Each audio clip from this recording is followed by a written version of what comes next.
Il y a quelques jours, j'étais au supermarché et à la caisse, je vois les magazines qui sont en vente. Vous savez, il y a souvent des choses de cuisine, mais il y a aussi des choses de bien-être maintenant, puisque le bien-être et le développement personnel, c'est rentré dans tous les foyers, en bien ou en mal. Et je pense que c'est une mouvance qui est assez intéressante. Et j'avais envie de réagir à justement un magazine qui était là, qui était présent, et qui est un mois pour être en pleine forme. Un mois pour être en pleine forme. Bon, super, super. Écoutez, joli programme. Et c'est mon programme bien-être avec 28 postures pour être au top. D'accord? 28 postures pour être au top. Donc, on sent que c'est vraiment une approche du yoga.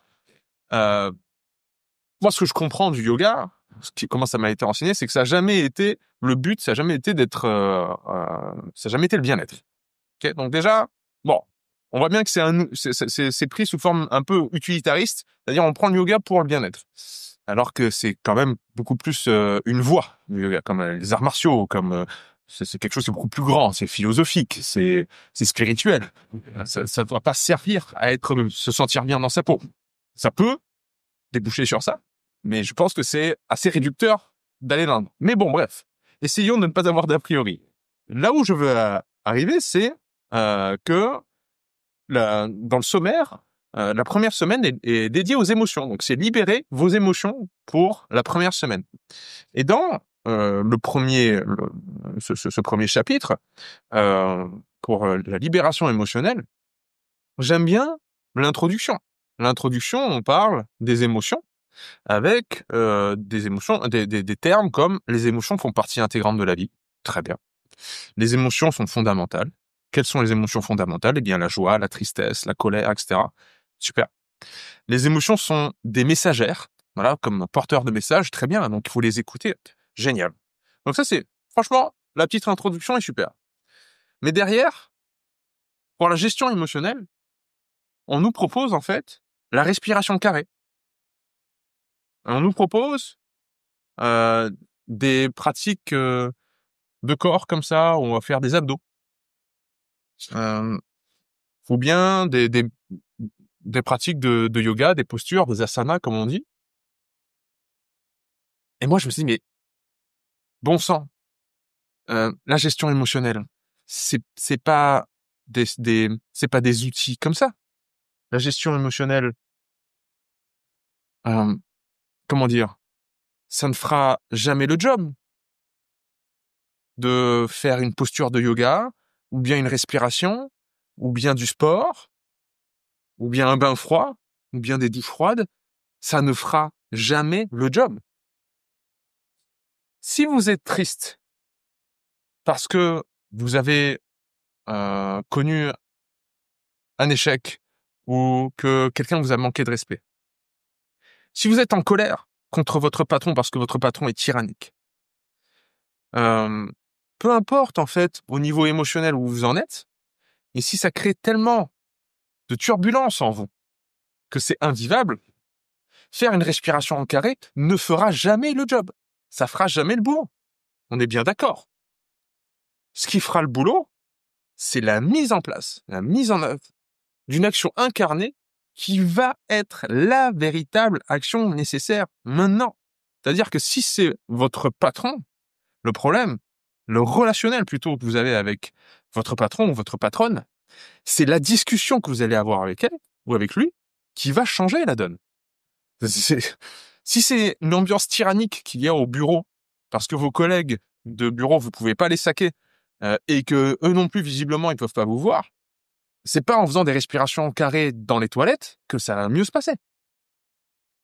J'ai l'impression que dans le monde du développement personnel, et j'ai pris cet exemple du magazine qui est sans doute plein de bonne volonté, et c'est super, j'adore le yoga, j'adore la respiration, j'adore la méditation, j'adore le bain froid, j'adore toutes les techniques de l'hormèse, mais toutes ces techniques-là ne feront jamais le job.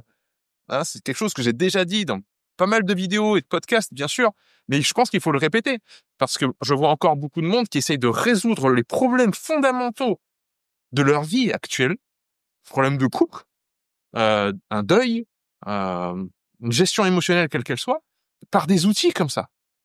Mais ces outils-là, ils vont vous donner peut-être plus de clairvoyance, plus d'assurance, pour faire l'action nécessaire, mais pas du tout résoudre le problème.